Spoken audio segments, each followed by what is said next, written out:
Olá, Central do Enem, todos a caminho do sucesso. Bom, aqui é a Ilane Leite, para mais uma aula da área do conhecimento, linguagens, códigos e suas tecnologias, com componente curricular em artes, né?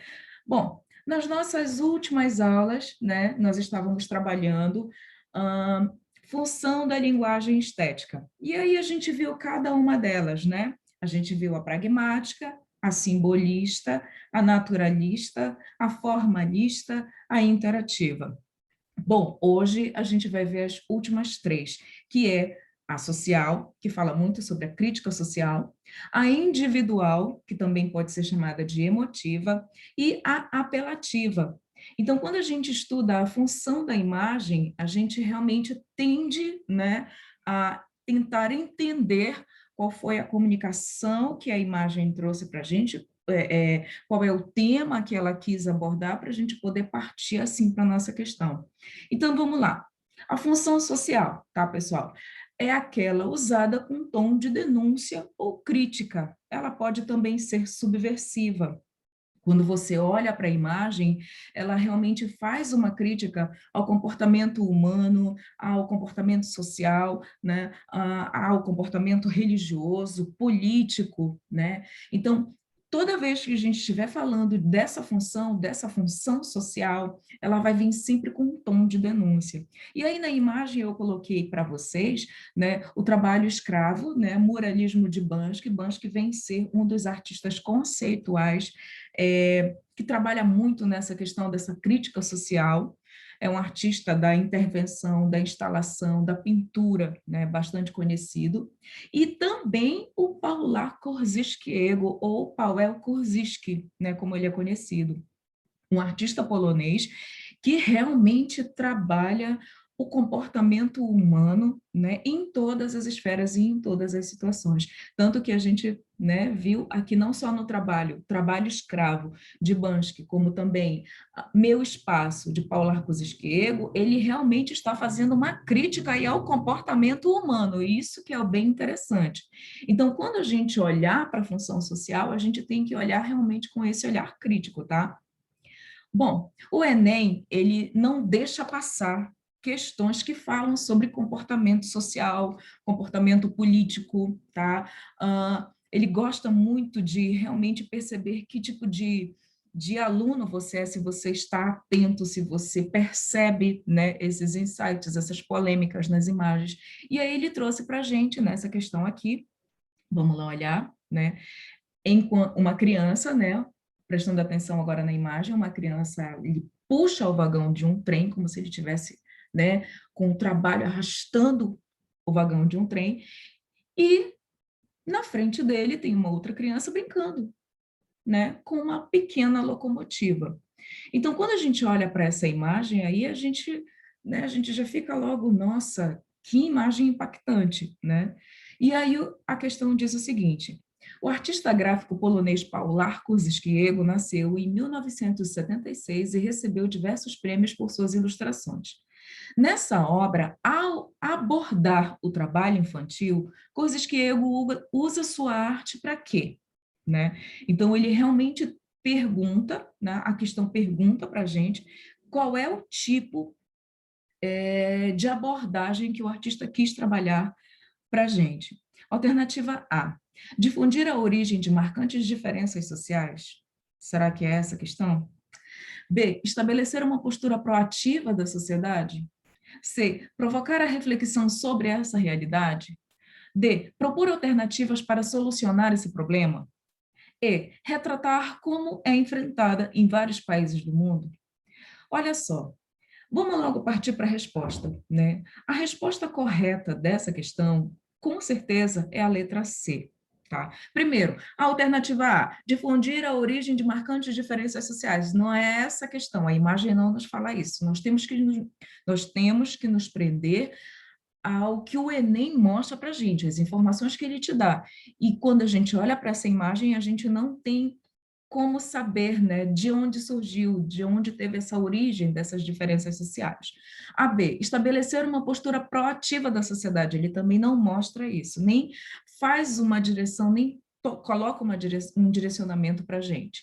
Então, a imagem crítico-social, ela tem essa função, provocar a reflexão sobre essa realidade. Então, toda vez que você tiver à frente de uma questão que fala sobre essa crítica social, né, sobre esse posicionamento reflexivo, então, vamos lá prestar atenção a todas as informações que o Enem traz para a gente, principalmente na imagem, prestar bem atenção no comando, e aí sim, depois da compreensão, responder. Ok?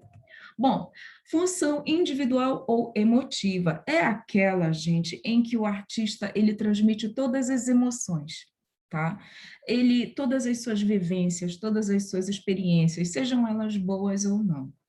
Nesse material aqui é bacana porque a gente vai falar sobre Edvard Munch, tá? Essa obra, ele é o artista que criou a obra O Grito, né? E a gente sabe que Edvard Munch passou por vários problemas psicológicos, né? Ele teve vários problemas sociais e a gente consegue perceber todos esses problemas e até mesmo a esquizofrenia, a doença dele, presente no trabalho dele. Né? Então, ele foi um artista muito emotivo.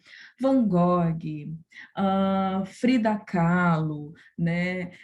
Vários artistas, eles conseguem trabalhar essa função emotiva. A gente consegue ver a vida deles expressa no trabalho, tá? Então, aqui um pouco da história, né, de Edvard Munch. Aos 30 anos, ele pinta O Grito, considerada a sua obra máxima, e uma das mais importantes da história do expressionismo. E vem uma dica para ti, vem uma dica para você.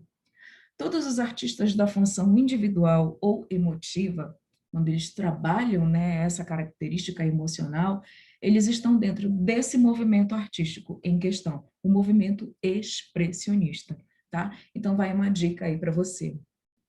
O quadro retrata a angústia e o desespero e foi inspirado nas decepções do artista tanto no amor quanto com os seus amigos, tá? Então, quando a gente olha realmente as obras de Edvard Munch, a gente percebe como um todo mesmo que ele quis colocar todas as suas emoções, todas as suas angústias, todas as suas dores no seu trabalho. E aí vem uma questão aqui para a gente, né? Observe os quadros a seguir, e aí a gente está vendo, né, o próprio Grito de Edvard Munch, onde a gente acaba de saber que ele trabalha os elementos emocionais, né, mais expressivos nas obras dele, e também uma outra artista, né, Kovitskete, que também vai ser uma artista que vai trabalhar muito as emoções humanas. Então, a gente percebe aqui que são duas obras que são carregadas do aspecto emocional.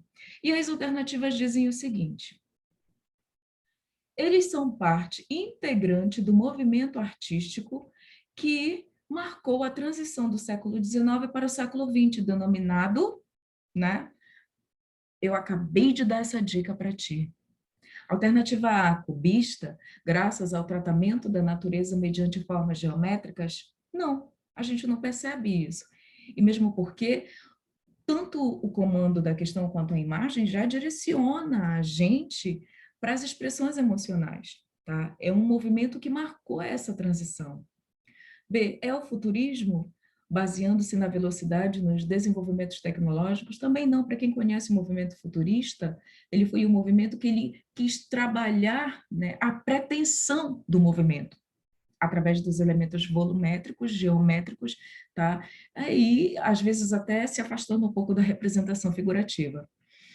C, dadaísta, no modo onírico de pensar? Não, né? Por questionar o conceito de arte antes da Primeira Guerra Mundial? Não. Movimento impressionista, por meio da exploração da forma conjunta, da intensidade das cores e da sensibilidade do artista? Não. O movimento impressionista é um movimento técnico, que busca trabalhar as cores que estavam na natureza naquele exato momento do dia. Então, era um processo muito técnico, igual o dadaísmo, igual o futurismo, igual o cubismo. E a alternativa E, expressionista, com o objetivo de mostrar como uma emoção é capaz de transformar nossas impressões sensoriais. Eu tinha te dado essa dica agora há pouco, então, sim, a alternativa correta, expressionista, com o objetivo de mostrar, né, como uma emoção é capaz de transformar nossas impressões.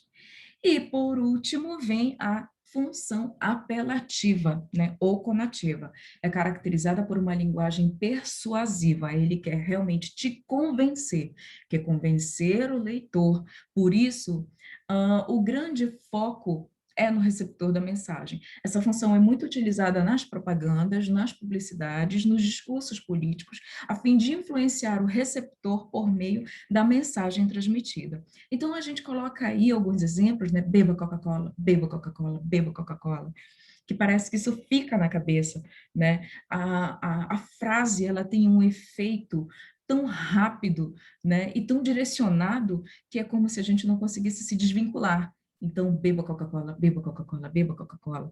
Tá? E às vezes não é só em relação à frase ou o jingle, mas também a imagem, né? As propagandas, elas são muito, muito criativas, mas elas só são criativas realmente para te persuadir. Então, o Enem não é diferente, ele também traz várias questões que querem transmitir, que querem te persuadir, que querem te conquistar e querem também trazer um pouco, olha, da sua atenção.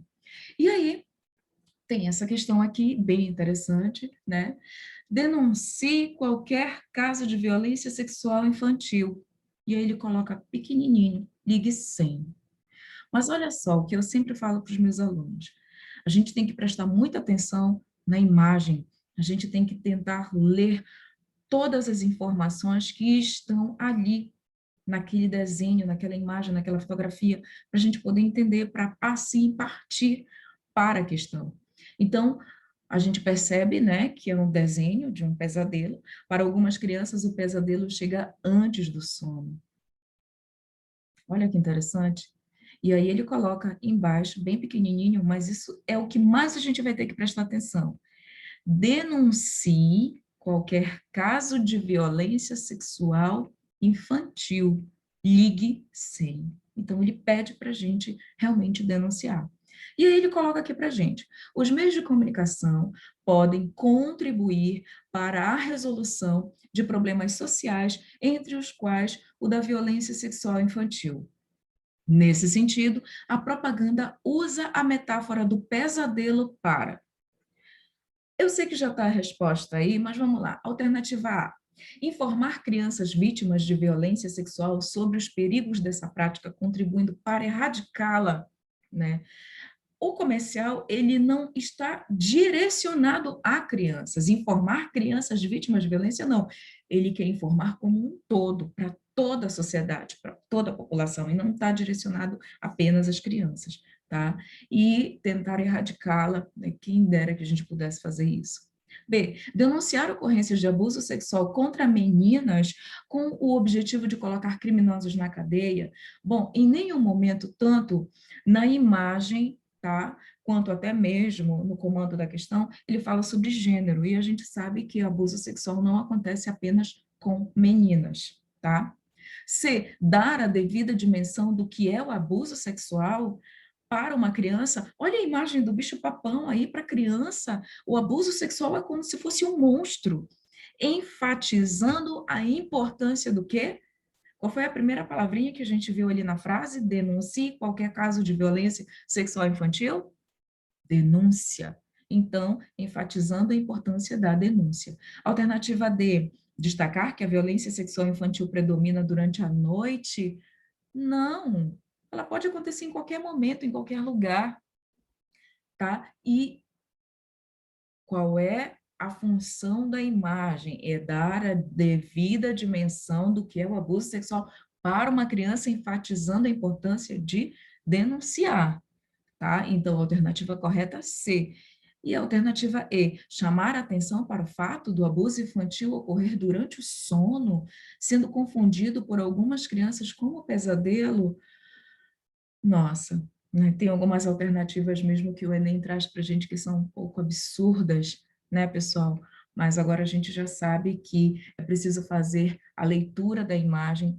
Foi bom que hoje a gente pôde ver as três últimas funções da linguagem, que foi a social, a individual ou emotiva e agora a apelativa, né? Justamente para chamar a nossa atenção. E essa última questão realmente ela é um tanto quanto impactante, né? Porque a gente realmente agora tem a dimensão que para uma criança o abuso sexual é como se fosse um bicho-papão. Bom, aqui, né, o meu muito obrigada, de novo, para vocês, tá? Somos a Central do Enem 2021, todos a caminho do sucesso, tá, pessoal? E aí eu deixo vocês hoje com uma imagem também de Paular Kurzgeschiego, tá? Onde ele realmente brinca com o meio ambiente e o ativismo ecológico. O que é lixo para algumas pessoas é presente para outras, tá? Então eu deixo agora vocês, tá? O meu muito, muito obrigada, tá, pessoal? Espero que vocês tenham entendido o nosso assunto hoje, função da linguagem artística. Obrigada.